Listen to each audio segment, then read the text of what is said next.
Welcome to our first foreign comic podcast. This is Matt, aka Define 999. I have some friends with me here today, and we're excited. This is sort of like episode 0, and I'd like just everyone to introduce themselves. I already did me, Matt, Define 999. Yep, I'm Stephen Bagley.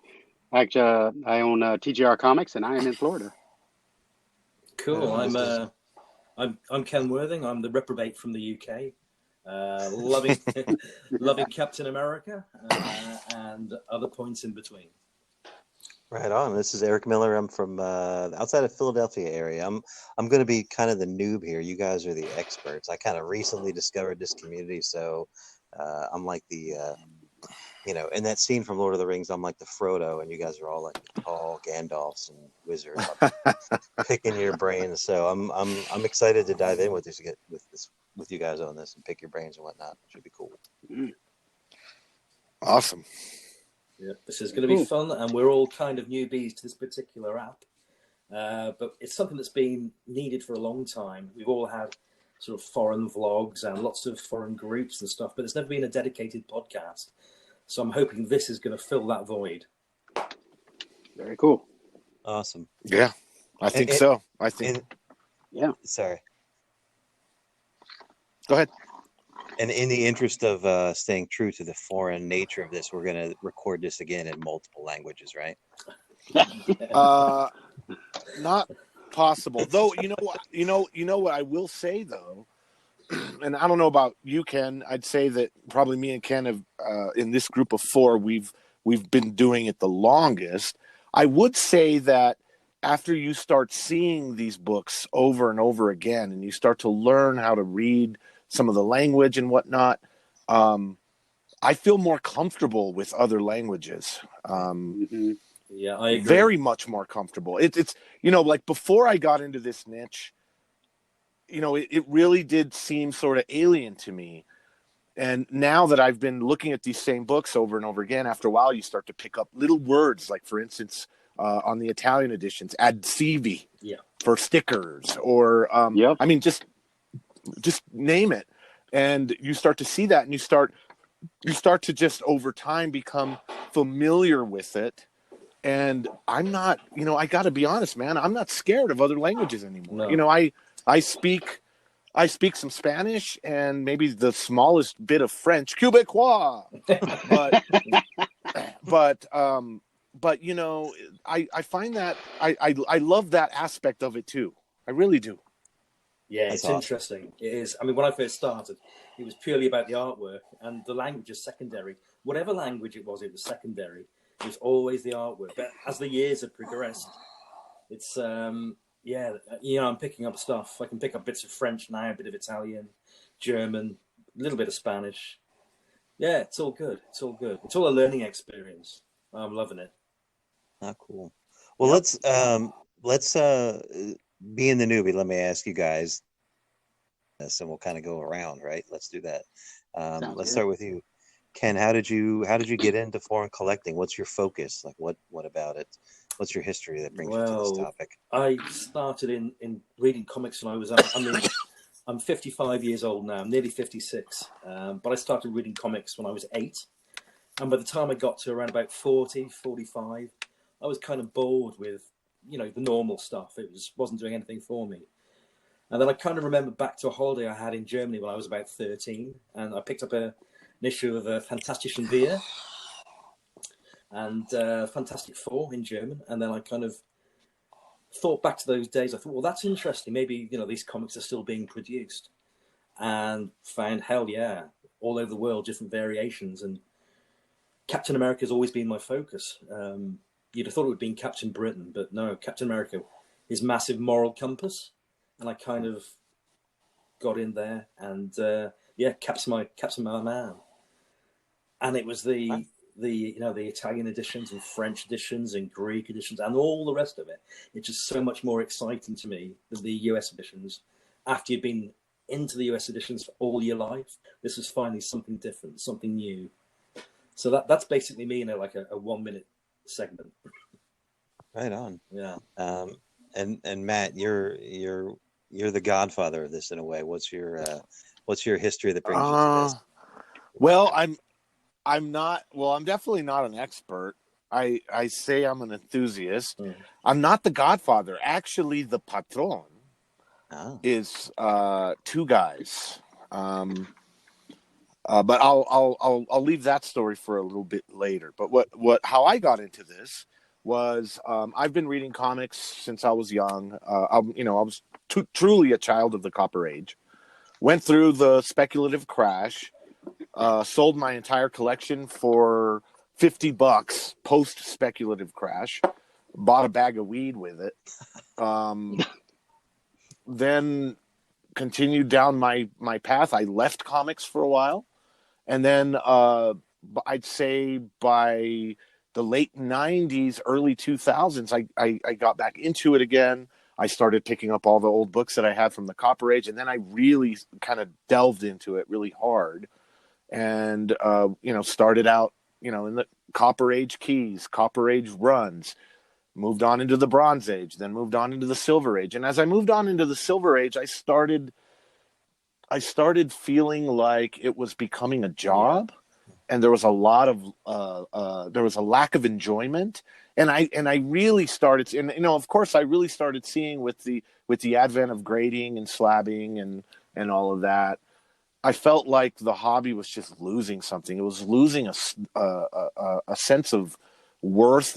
I felt like my collecting soul was just vapid and empty, and it was all about money, and it was all about get the 8.0, sell it, flip it, upgrade to a 9, sell it, flip it.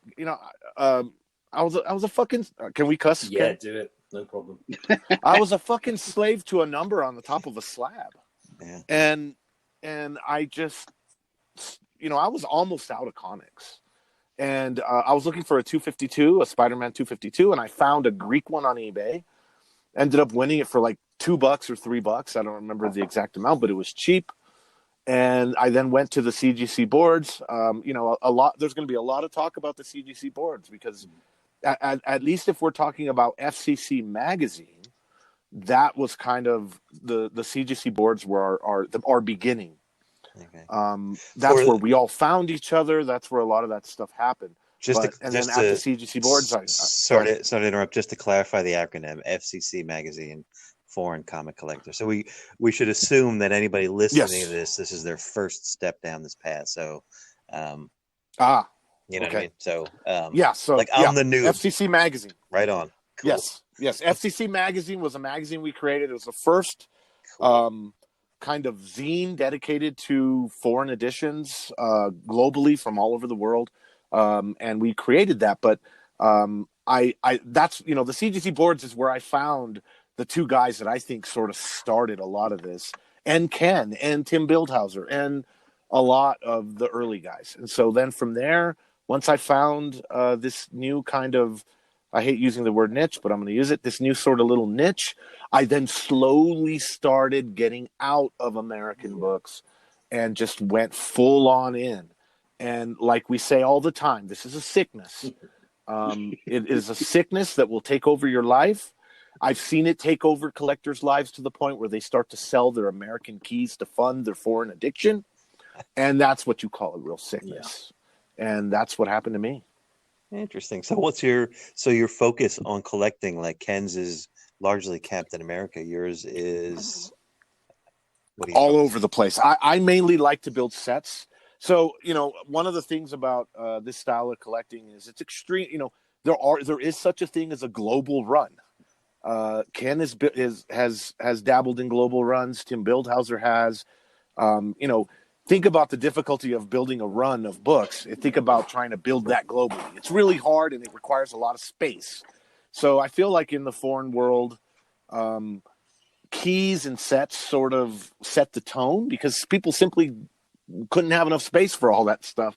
So they kind of focus in on the keys. For me, I've always focused on certain specific keys. I like to build sets. I was the first person to get to complete the Star Wars 1 set, at least with all of the older editions. I was the second person, I believe, to complete the Spawn 1 set.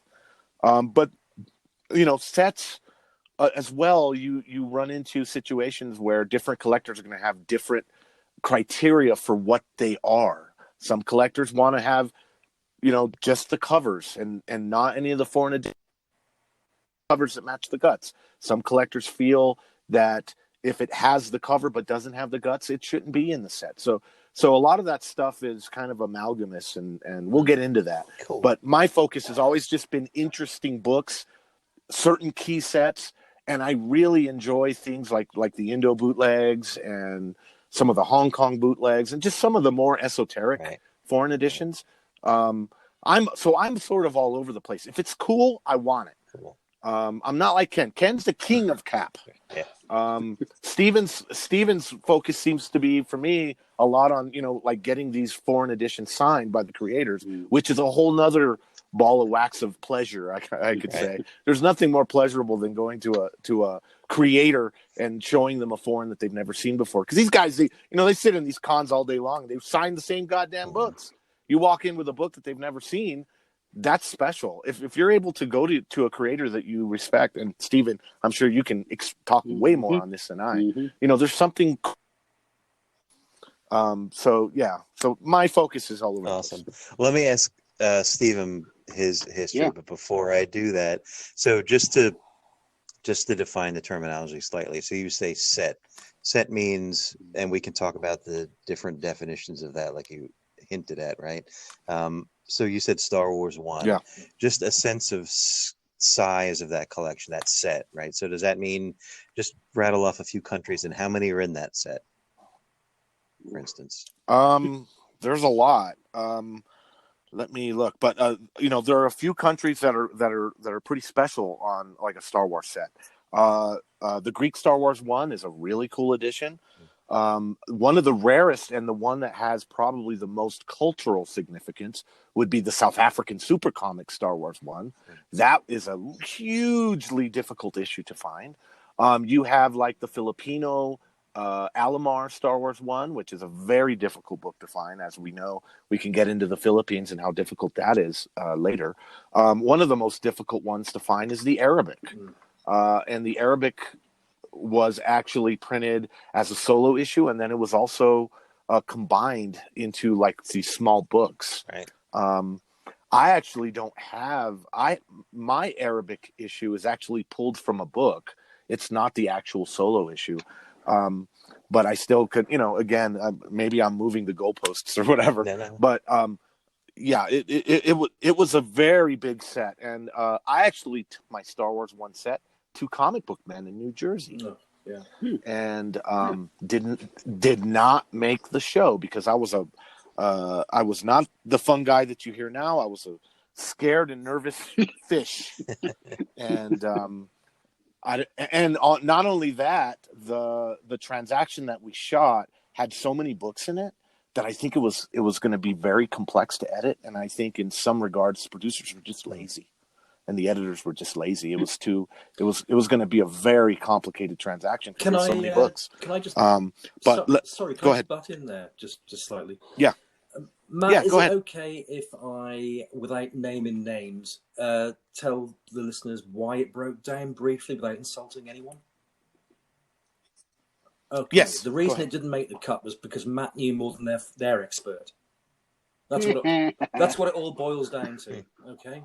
And I'll leave it at that. That's why it didn't get on the show, because Matt knew more. That's me. And since then, he has messaged me and told me off, and basically told me, kind of like, you're a piece of shit. Your transaction didn't make it because you were horrible and blah blah blah. And one of the reasons I was so nervous when I shot the scene was the producer and the expert were arguing before the scene, and the producer was cussing, and I show up on shoot day and I've got the producer and the expert arguing with each other, cussing at each other, and that, if you thought I was nervous before, once I realized that I felt like they didn't have a handle on what was going on, then I was really freaking nervous. And it affected my performance on the show. And Yeah, that wasn't good. That wasn't good. Well, suffice it to say, that gives But you I'm that gives you more credibility. If you out experted the experts, then Exactly. you're in the right place at yeah, the and right Yep. it place. was Yeah, funny. yeah, yeah. It was funny because foreign editions are interesting. They can share their secrets or they cannot share their secrets. And I'll give you an example. Like for instance, a Spanish book could be all over the place. It could be Colombian, it could be Spain, it could be Mexico. You wouldn't know. A French book could be French Canada, it could be France. But take a book like the Star Wars Filipino book that's in English and has nothing on the cover that would give it away. The only way you're going to know it's a Filipino Alomar is if you fucking know. Yes. So, so the expert was trying to kind of, the producer was going, okay, what's this book? He'd tell the expert, and the expert goes, oh, well, that's Spanish. That's got to be Spain. And I said, no, this is a Mexican tomorrow. Okay, what's this book? It's the EH, the Editions Heritage. And he goes, well, that's French. That's got to be the French. And I go, well, you're kind of right. That's the French Canadian. Right. And then, I bust out the Filipino Alomar. The producer looks at the Filipino Alomar and goes, what's that? And the expert's like trying to just grasp for straws to figure out if there's any clue on and there's none. And I go, that's the Filipino Alomar. And then the producer got really angry, started cussing. And I mean, it wasn't good. Yeah. Yeah. Well, And what really sucked. Go ahead. Let me answer. Let me see. I think I have an answer for that question. Okay, so right now in the Star Wars set, there is the American, right? There's the movie special. I do include some Americans in there too. I have the reprint. I have the Dark Horse action figure. I have one of the 3-packs. One of the Whitman 3-packs. And then as we get into the foreigns, you're looking at the French Canadian, Greek, German, Dutch, Mexican, Spanish, first Spanish, second Spanish, Colombian, Greek, second Greek, second Japanese, the Star Wars Weekly UK, the Filipino Alomar, the Czechoslovakian, the Canadian price variant movie showcase, the Indonesian bootleg, the Melawang Galaxy, the Super Comics South African. You have a modern French, you have the Arabic, then you have the first Japanese, and then I have the Leafs from the Shonen magazine, which was in 1970s, towards the end of 77 or in 78, I forget. But I actually have the individual Leafs from the Shonen magazine, which has the classic Chaikin artwork on it. So, this set as it stands right now, if you include the American stuff, I don't have the 35-cent variant. One day I hope to acquire that, but I'm looking at, let's see, 1, 2, 3, 4, 5, 6, 7, 8, 9, 10, 11, 12, 13, 14, 15, 16, 17, 18, 19, 20, 21, 22, 23, 24, 25. right on. And building sets is, it's funny because I talked about this last night on a YouTube podcast. I call it geek gravity. So like, you've been collecting comics. All of you guys have been collecting comics forever. So you know what I mean by that. Like, say when a Batman #1 or something is in a group of collectors, everyone just crowds around it. It's got gravity, right? It just sucks you in. Mm-hmm. The thing with these sets is when you show a big set and you're physically in the presence, you can feel this kind of gravity of what these books had to do to get into one pinpoint spot on the globe. And, that's the beauty of set building. These books were never supposed to inhabit the same space. Right. Pre-internet, pre-globalization, these books were supposed to be licensed out or whatever, and they're supposed to stay in their lane, and they're supposed to stay over there. Me as a collector, I am forcing the issue. I am taking those books, and I am doing whatever I can to source, to get, and bring them all into one space. And when you have a big freaking set, I'll give you an example. Tony Pomilla, when he drove through here and we hung out with him, he showed me his 129 set, and I was trying to photograph it for him, and I was just blown away. There's something about seeing a book, all these books that were never supposed to live together and have the same space, and just seeing all of these countries and imagining what the effort and the stories of these books to get there. That's the beauty of set building. Yeah. Awesome. In a nutshell. Yeah, let's move on to Stephen's history. We didn't quite get to that yet. Let's get to Yeah, I'm over Stephen's. here. Mr. I'm over Bagley. here. All that stuff is awesome, man. He's Yeah, got we got a lot of room to. He's talk got the about. smoothest Southern voice. I If love you say Stephen's so. voice. Yeah, hi everybody. I am Stephen Bagley. I live in Florida, Tallahassee, Florida, home of the Florida State Seminoles, who just got their new head coach announced today. Yeah, I have been in comics. That's football, right? You're talking about a bunch of That comic is guys. football. Yes, I know we're Okay. a comic cast. I just threw that in there.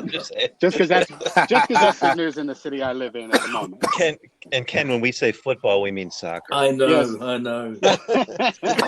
American football, Right. college football, actually. But yeah, I've been comic collecting for well over 35 years. I've been and it's interesting, Matt, talking about the grading side of the industry. That's what I'm in. So one of the nice things I like about what we're doing with this podcast, I was talking to Ken about this earlier, is we're kind of a nice eclectic group of guys. We're kind of involved in different elements of the industry and in the collecting and everything else, different focuses and things of that nature. I personally, in the last, I'd say 12 years, have been very heavily in the grading side of the comic book industry. And I agree with Matt. There is a lot of that out there with people, just doing what they can to try to flip books to get the better thing, or they're just in it to buy a book for $5 and do whatever, get a signature and grade it, and then sell it for $100 and try to make. There's definitely money grab going on out there. I'm not going to say there's not. There obviously is. But as a collector, for me personally, I'm not in it for the money grab. I'm in it for the collecting. Exactly. I'm in it as a collector. That's what I am primarily. I won't say I never sold a book, because yes, I have had moments where I've sold a book here or sold a book there.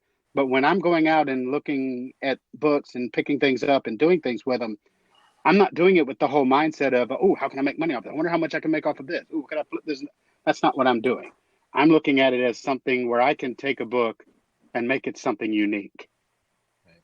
And that's my goal, because here in America, we've been inundated with comics for generations. And we've had where we can just collect books and collect them, and there's tons of them. But for me, it's all about making something different, making something unique. So the way I started doing that when I got into grading side of comics, I first was involved with CGC, like many of us on here may have been, because they were pretty much the only game in town that was of any consequence at the time. But it was all American stuff. It's all American stuff. But what I like to do, and eventually what I started putting my focus into, was getting books to get them signed by creators and then having them graded, and trying to do it in such a way where I was creating basically one of the acronyms that you'll hear me use sometimes when I talk. I'll use the word oak, O-A-K, oak. You'll hear me say, oh, this is an oak. Well, that's an oak. In the foreign comics industry, this would be huge, because an oak is a one of a kind. One of a kind, O-A-K. So if I call something an oak, if you guys ever hear me mention the word oak, that's what I'm talking about. So, this book is an oak. That means this is the only copy of this book that exists the way you are seeing it right now. That's really interesting. That's the first time I've ever heard that acronym being spoken. Yes. I did it a lot on the CGC boards and stuff that for a while, and it did kind of catch on, and some other people have started using it. But you'll hear me say it sometimes. So just so everybody knows, if you ever hear me say oak, that's what I'm talking about. I'm saying this is an oak. That means it's the only book of its kind existing the way you see it. It's a one of a kind. And that's what I like to do. I like to create books. I like that. I like to create books that are one of a kind in the way that you're seeing it. In the foreign market, that exists in a number of ways. Because there are a lot of books in the foreign market there's some books in the foreign market that we've only heard about. We don't even know if they truly exist. Yeah. Right. Because we've never seen a picture of this book. We've heard about it. We've heard talk about it. We've heard someone mention it. We've never seen a picture of it. We have nothing to indicate that this book actually exists. So there are some books like that out there. We have a word for that, don't we, Matt? We call them Ghost. Yeah, that's Yeah. neat. Yeah. What was that word? Oh, I didn't Ghost. hear. Ghost. Ghost. Yeah, that makes sense. That makes total sense. Yeah. Yeah. I mean, it's Yeah. now in the grading side, and this is where I can bring some of this kind of knowledge into here as well and everything and stuff, because believe it or not, Eric, I'm a little like you because Matt and Ken are a little more ingrained into this for a longer period of time into the foreign market. I'm relatively new, like Eric. I'm a little relatively new. I have a lot of knowledge in a lot of other areas involved with comics, but this is the funny thing about foreign books. All the knowledge you have about American comics, most of that goes right out the window when you're talking about foreigns. I lost you. Yeah. I mean, it goes right out the window. Your basic knowledge, like this comic book issue has the first appearance of that character. Okay, that's a piece of knowledge you have. But in the foreign market, you may know that that issue has that first appearance of that character. But the question is, which book is that even in? Right. It's not like in America where it's like, oh, Amazing Spider-Man 129 is the first appearance of Punisher. Okay, yeah, but Amazing Spider-Man 4 in some other country would be the first appearance of Punisher. So 129 is the first appearance of Punisher, but that's not what it is in another country. It's a whole different thing. It might even be listed as a 129, maybe a whole different name, or even in a whole different book. And they stuck it in there, and it was just sort of a side story inside of another book that was for another character. And I mean, it's crazy. But I got into foreign comics because in the midst of being involved in the grading industry, CBCS came around. And when CBCS came around, I kind of started filtering over from CGC into CBCS because I knew some of these guys. And I started doing things with CBCS and kind of doing half and half, some stuff with CGC, some stuff with CBCS. And now over time, I've gotten to where I'm pretty much all CBCS now. And the only things I do with CGC is if I'm reholding books or things of that nature. But one of the guys who I got involved with was Tim Bildhauser. Now, we all know Tim here with this group of guys here, I'm pretty sure. He is the foreign comics, quote unquote, foreign comics expert at CBCS. Right. He's the person who's knowledgeable at their company about the foreign industry. And I met him through being involved with CBCS. And that's kind of how I started getting this whole idea about foreigns. Foreigns are out there. These foreigns exist. And this was about 4.5 years ago. And as a result of just conversations with him and talking with him and him showing me some things, I was like, you know what? This opens up a whole new world of collecting. And this is the thing. If you are into comics, if you are listening to this podcast and you collect comics and maybe you've even been collecting them all your life or for years and years and years, and you've started feeling like burnt out. Yeah, exactly. Foreign comics is a way to completely reinvigorate yourself back into the hobby again.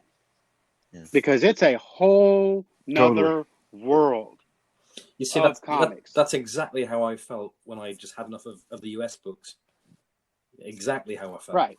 Yeah. And it's amazing because, and I still love the American books. I'm all after the American books. The thing I do is I work with CBCS. I'm not an employee of the company, but I'm one of their approved facilitators, third-party contractors, and booth runners at shows for them. So I'm going around to shows all over the country and running CBCS booths for the company.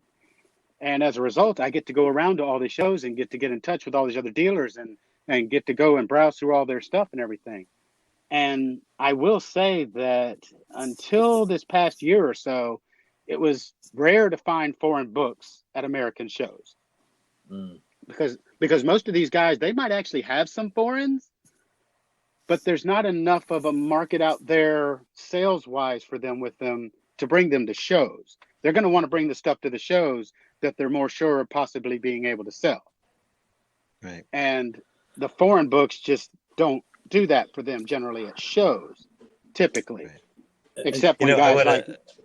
Yeah, sorry to interject, but I want to put a pin in a notion that maybe we circle back on in a future episode or something. Pricing, right? how would Oh you God. determine pricing? So Yeah, let's put a pin in that notion. yeah, we'll So put a pin in that. That's start. definitely for a future thing. 'Cause that's a Yep, whole yep, episode on Yeah. that. But yep. for sure, So for sure. sorry to interject. yeah, But, yeah, yeah. And the pricing is a whole nother issue with all of that because a lot of these guys, they don't know how to price them. They don't know. right, right, And it just depends, you know. And for guys like us who are in the industry, we're in that, like Matt doesn't like to use the words, but is a niche version of the hobby. Yeah. But it's, you know, it's a niche version of the hobby. So for the people who are in that, there's more value to it because that's what they're into. Whereas people who aren't, they're like, you know, oh, why would I want to pay $20 for this book when I can get an American version for $10? You know, I can't even read this. You know, it's like, yeah, but you're not knowledgeable or understanding of what it is you're looking at, or how right. rare this might be. You know, because in the foreign market, these things are so much rarer in most instances than in the Indeed. American market. And so in some cases, Yep. practically even unheard of, almost existing. You know, I know for a fact Tim had a book he was showing me that a while back that he had the only known copy that was in existence.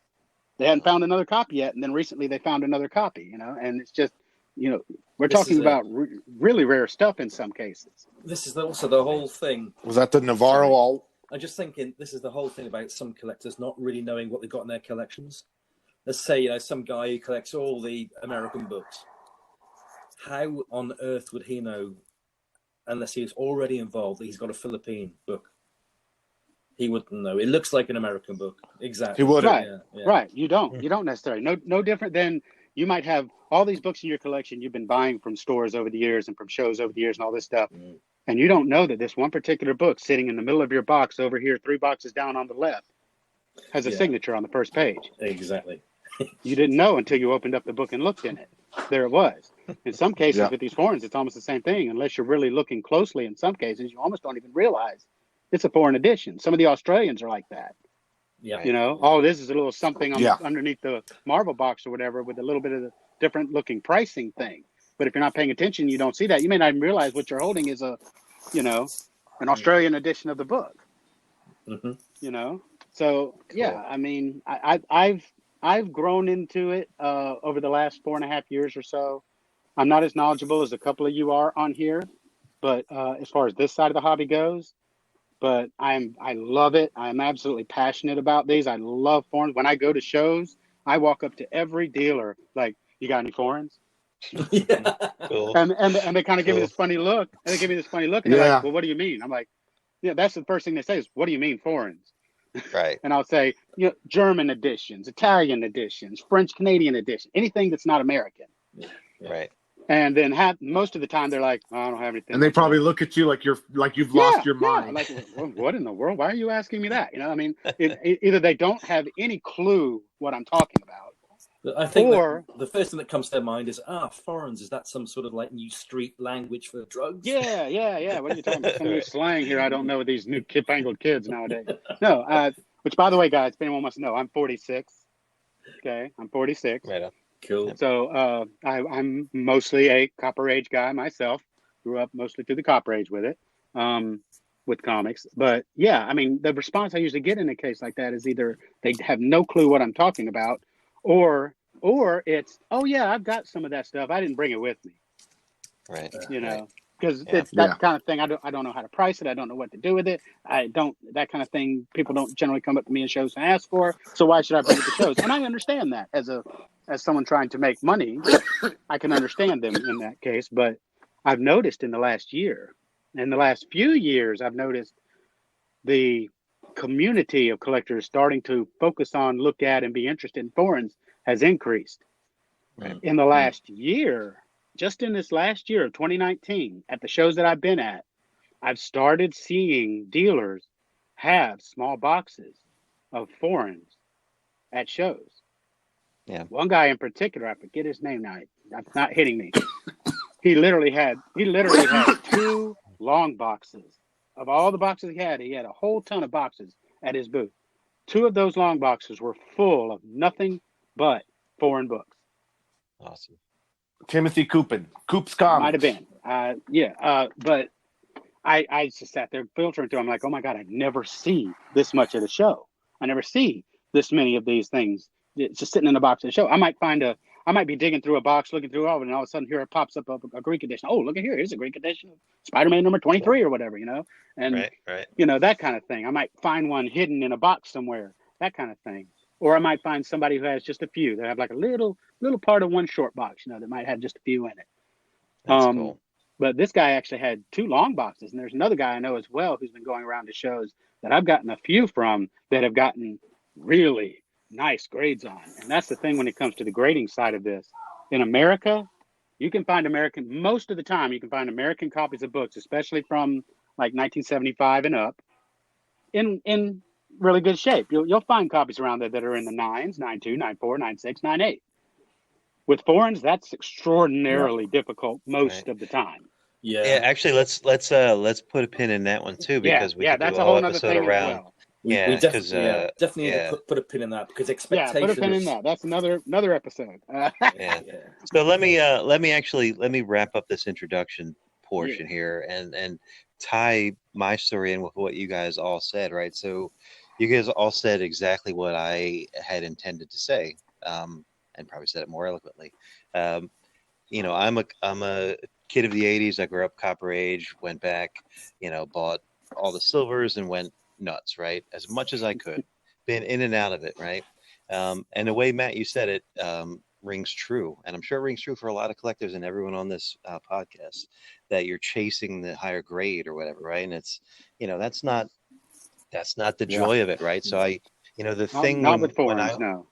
Right. So the thing when I was a kid, when I collected comics, like I wasn't thinking of it as an investment. I was thinking of it as like, this is cool. And I had that collecting mentality, right? If I had issue number 6, I had to get issue number 5 and then 4, right? And that kind of goes away eventually when everything's available if you have the money, right? And then everything's available in an upgrade if you have the money. And then it's like, well, what am I really doing, right? I'm just it's like a level up game. I'm just kind of spending money, right? So the thing about the foreign comics is, like you said, Stephen, you're not coming at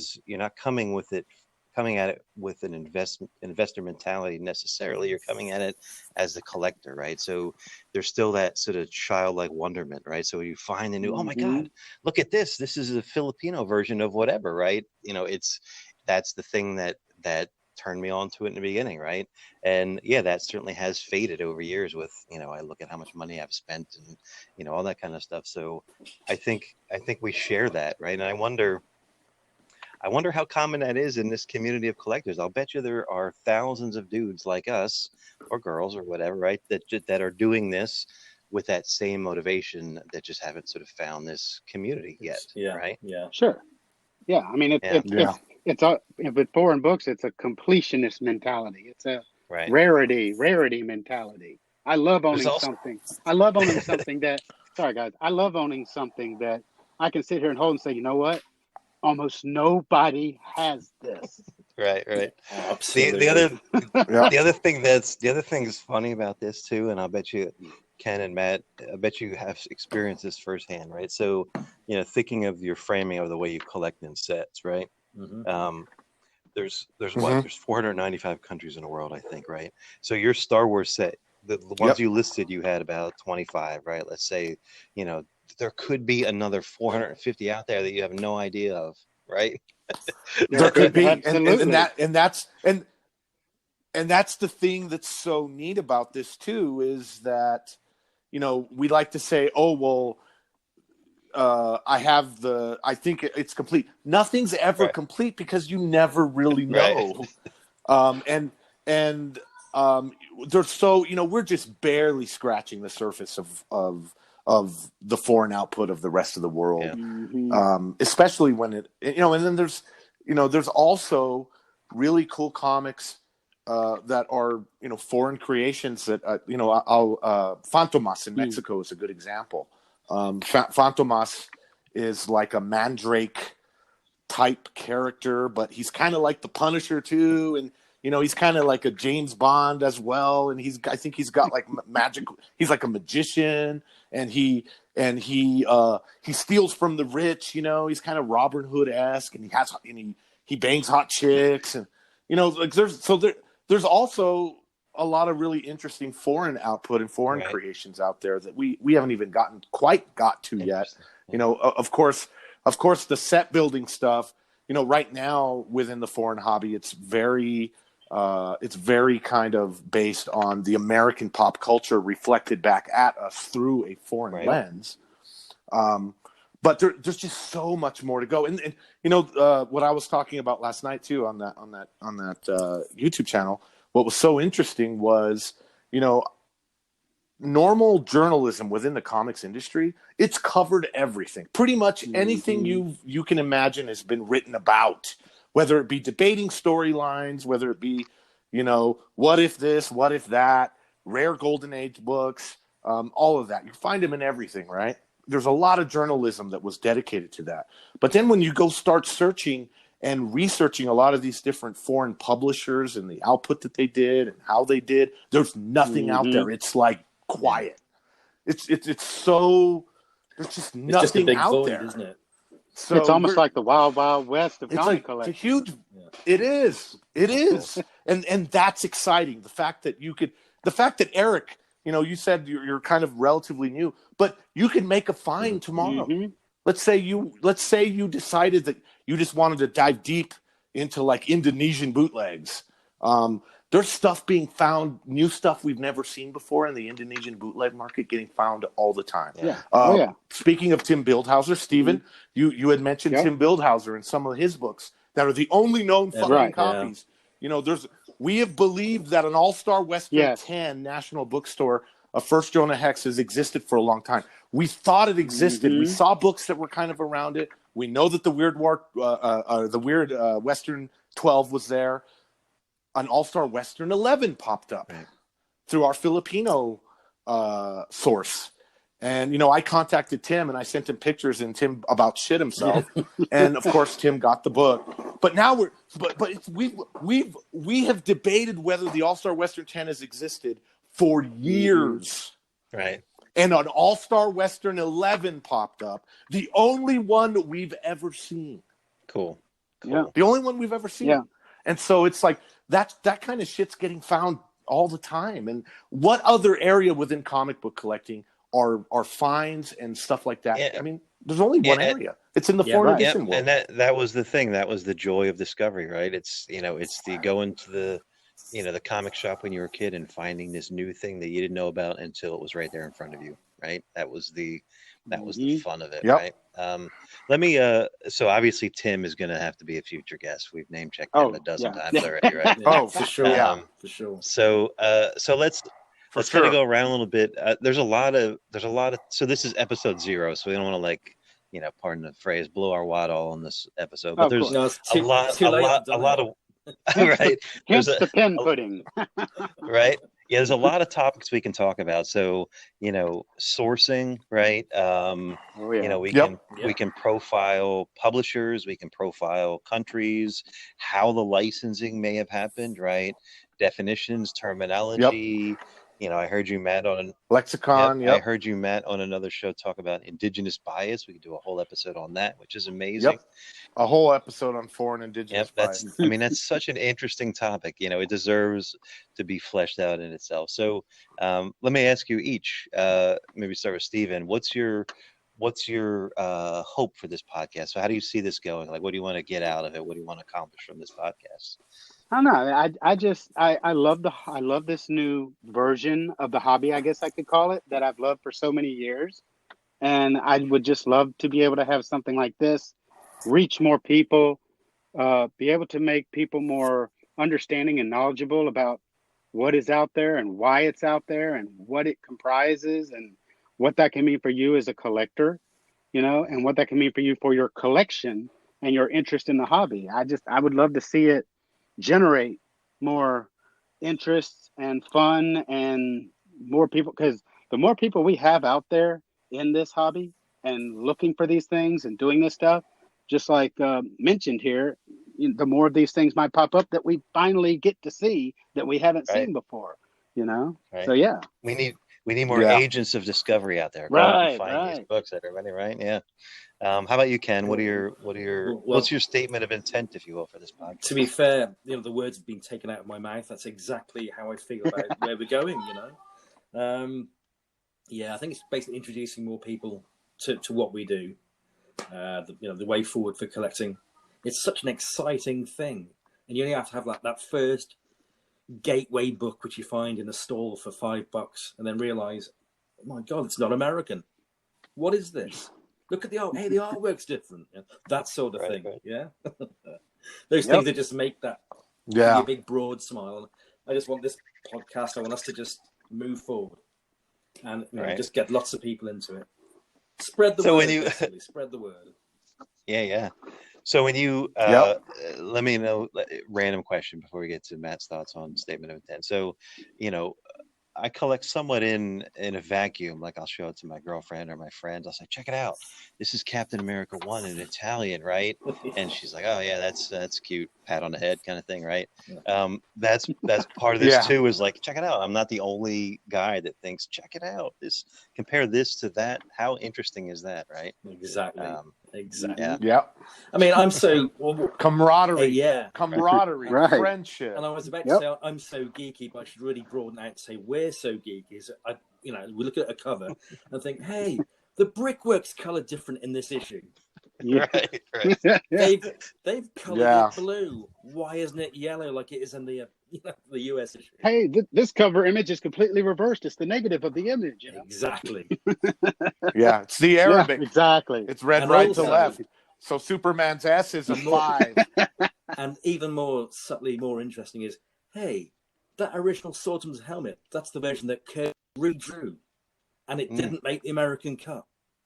But the Italian, you see that a lot. You see that a lot. The Italians have got it. The Australians have got it. So this is new. Wow. That's sort of thing. That's so much more interesting than going from an 8.0 to an 8.5. Exactly. Yeah, I absolutely agree. Shit. Absolutely no agree. shit. Yeah. You got it. So how about you, Matt? What's your hope for this statement of intent for this podcast? I've got, I like to come up with terms and shit. I've got a saying. There's quite possibly hundreds, if not thousands, of foreign comic book collectors out there. They just don't know it yet. Yep. They just don't know it yet. You can't collect what you don't know exists. Mm-hmm. I believe that this part of the hobby is going to grow, and it's going to grow because there are certain personalities out there. We touched on this a little bit, but we didn't get to it. I actually believe you have to be of a certain mindset to really fall in love with this part of the hobby. You have to be someone that is interested in traveling the path less traveled. You have to be someone that's not a follower, so to speak.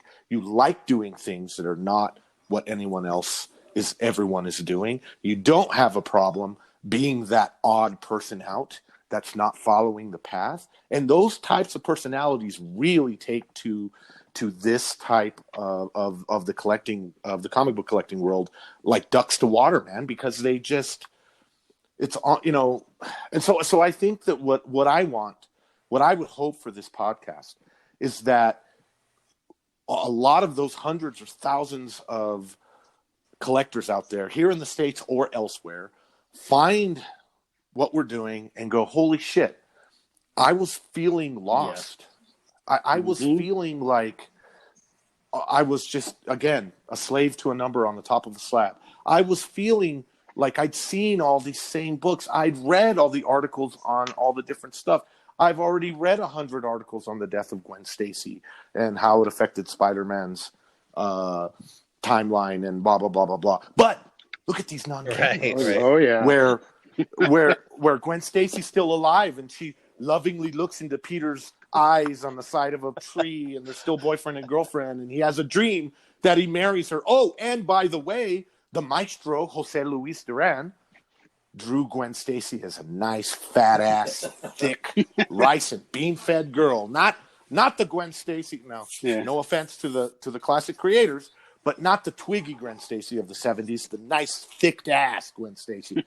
That's what I want for this podcast. So put a pin in that. Other collectors to find us and go, shit, Yeah, Right. yeah. To put a pin in that, we'll talk about how women are drawn differently in different regions of the world. And No, skin I'm tone. kidding. Yeah, No, well, but actually, yeah, and to that you point, can skin tone. the non-canon is a great topic, so we We've, can hit that on an episode. Oh Yeah. yeah, yeah, we'll we've get into given it. folks a The lot of non-canon things could here be to an think about entire for future episode. episodes. Yeah. Yep. So, yeah, sorry, I didn't mean to interrupt you, Matt. Sorry. Oh, no problem, no problem. I'm a ranter, so stop me. Just You're just you know what one you little are? thing. You're the in Animal House. You're the John Belushi character who's giving us the motivational speech. We're all gonna run out with you, right? Who's with me? Yeah, hell Who's with yeah, me? Right? yeah. That's me, man. I love That's it. me. One I love other it. one other thing that goes hand in hand with that is never mind the body shapes for different countries. What about flesh tones, skin tones? Yep. They You change. know, They do change, and like Wonder Woman in South America, they put a skirt on one on a certain issue. In some of the Nordic countries, they removed violence from the back of a Superman cover. They did all kinds of different. I mean, there's so, and that again, we're getting back to putting the pin in different topics. Yeah, There's so many different topics. Oh yeah. Yeah. Within this world that can be touched on and expanded upon, and you get into the racial element. The first Black Panther, the Novedades version, they didn't draw him black on the cover. He's like a Mexican with a mustache. Yeah. Different So cultural there's preferences and cultural views on things. absolutely. I mean, if you look at Brazilian Yep. Captain America, So there's he's no white man. He's not white. Yeah. Exactly. skin tones. They change the skin tones all the time. Yep. Yep. Interesting. Fascinating stuff. Tons of stuff. So, yeah.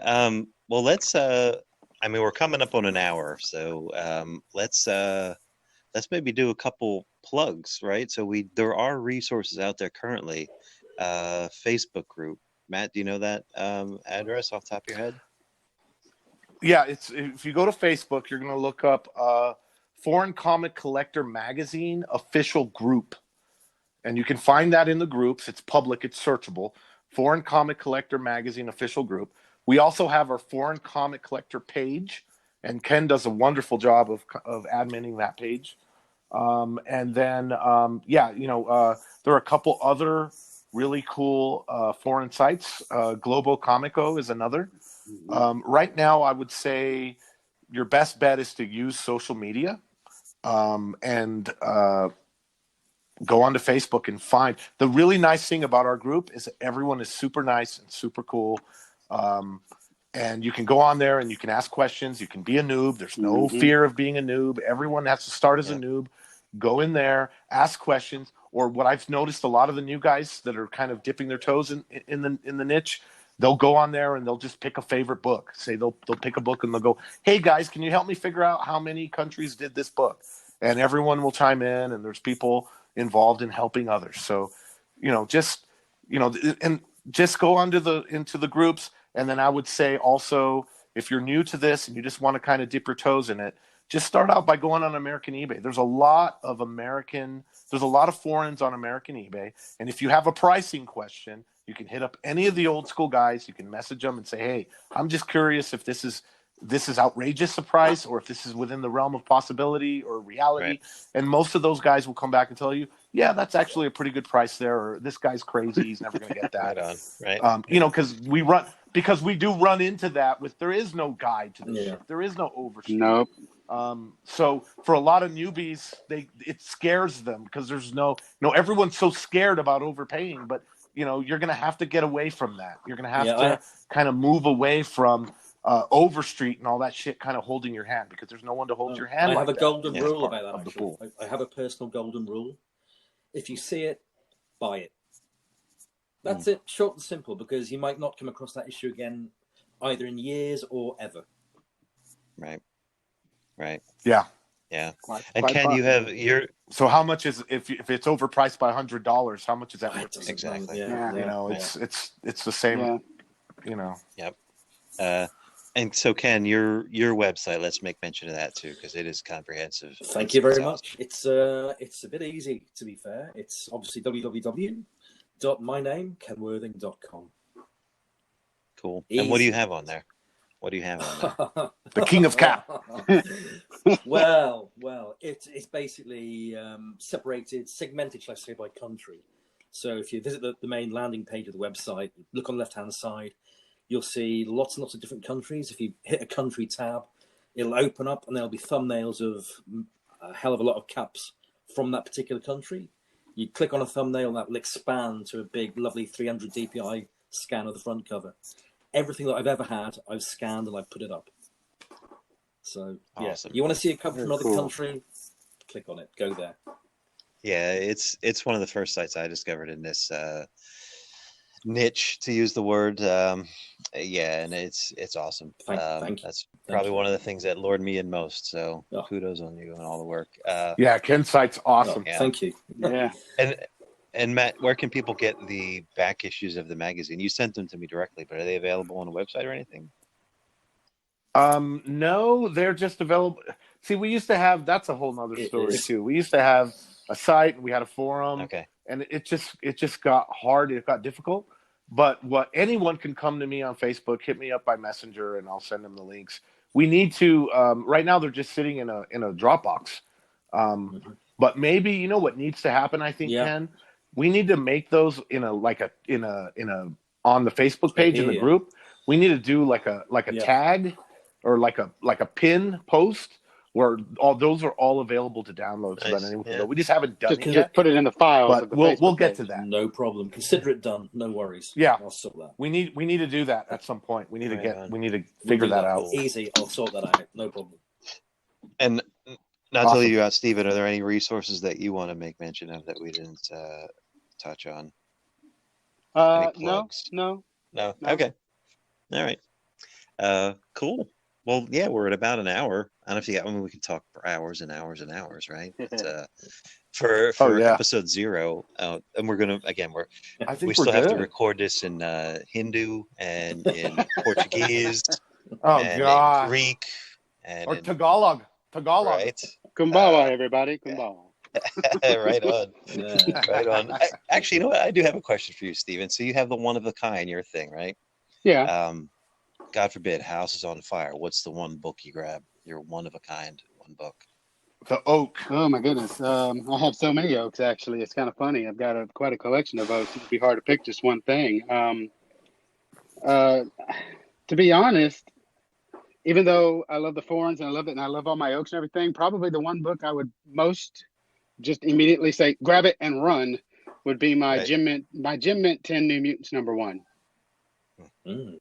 My Gem Mint 10 graded New Mutants #1, just because of what it is. It's the oldest Gem Mint 10 book I have. It's actually one of the older Gem Mint 10 books in existence, from '83. There's not too many. There's a few of them before that, but not many. But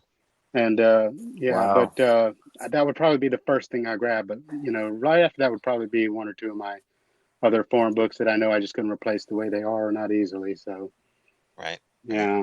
Cool. That's a good question. That's good. Yeah. I mean, for me, it would be my Tales of Suspense #39, UK edition. Cool. Oh yeah. Hell yeah! Cool. Just think about that for a second. My brain is exploding. Yeah. How many of those were printed? Not many. Right. Right. Yeah, I want to get it. I want to get into all that, like researching how the material was licensed, right? How the artwork was delivered from country A to country B, right? Because, you'll see variations in the artwork, and you're like, well, that wasn't in the original artwork, right? Or the paste up or whatever, right? So it's interesting to I want to get into that process and what we know about it and what we can learn about it and stuff like that. There's some stuff. The availability of foreigns is a whole nother issue because of things like, the governments, the climates, the different things of the region and stuff that they came from. All that can affect whether some of the stuff is even around anymore, how much of it is, Cool. Yeah. Cultural. Yep. Lots of cultural things. And then as far as licensing, another thing that is interesting that I think you'll find most fascinating, Eric, is that at least all of my research that I've done, and we know translators from different countries, we actually know in some instances, people that were involved in producing some of these books.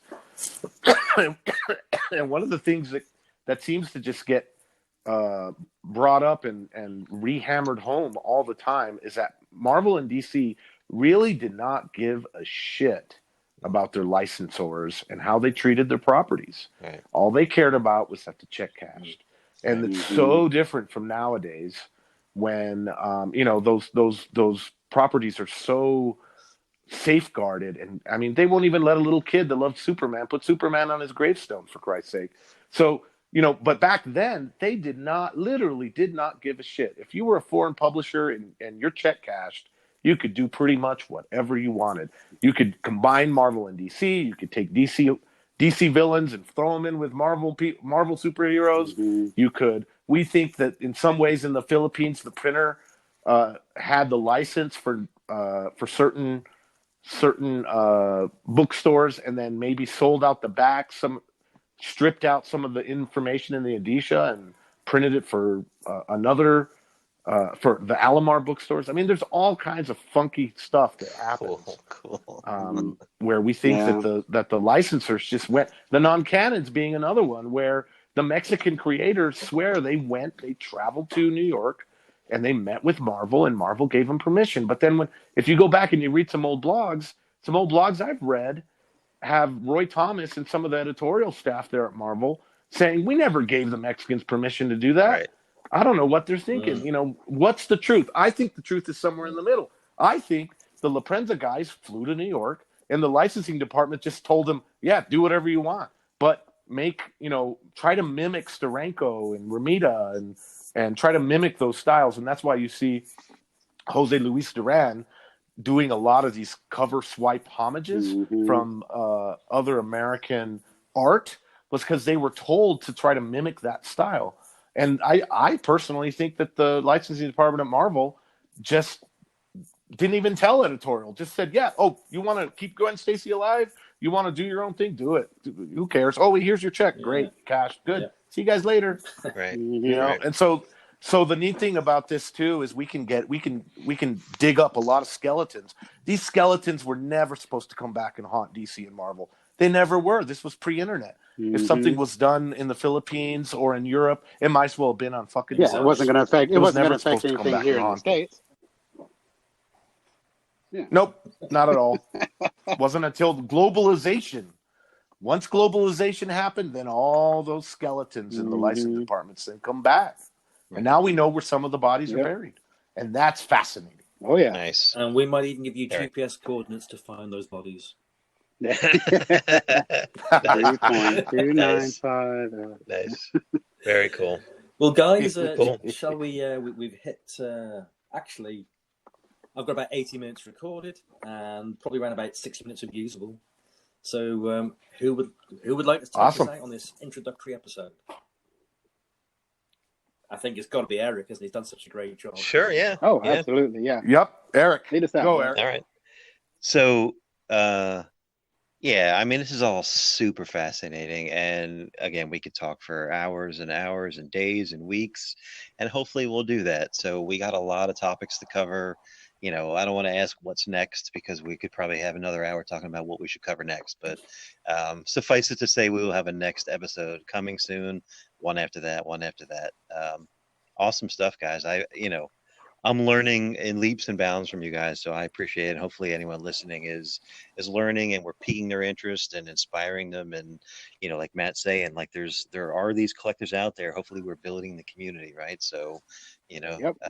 They just don't know it yet. You don't know it yet. Yeah. So thank you guys, and thanks everyone for listening. We'll catch you on the next episode. Catch you later. Okay. See you on the flip side, Catch you guys. later.